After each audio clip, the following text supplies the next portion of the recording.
தொடக்க நூல் முன்னுரை.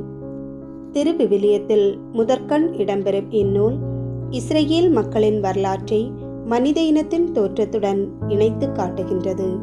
இவ்வுலகும் மனிதனும் உருவானதற்கு முதல் காரணம் இறைவனே ஆவார். கடவுள் மனிதனுடன் கொண்டுள்ள உறவு படைப்பிலிருந்தே தொடங்குகிறது. ஆனால் மனிதன் பாவத்தின் மூலம் இவ்வுறவை முறித்து துன்பத்திற்கும் சாவுக்கும் தன்னையே உள்ளாக்கிக் கொள்கிறான். ஆயினும் கடவுள் மனிதன் மேல் தொடர்ந்து கனிவு காட்டுகிறார் என்று இந்நூல் வலியுறுத்துகின்றது. அனைத்து மானிடரை மீட்குமாறு கடவுள் ஆபிரகாமை தேர்ந்தெடுத்து அவர்தம் வழிமரபினர் வரலாற்றில் தாமே செயல்பட்டு மீட்பு பணியை தொடர்ந்து ஆற்றுகிறார் என்பதை இந்நூல் விரித்துரைக்கின்றது.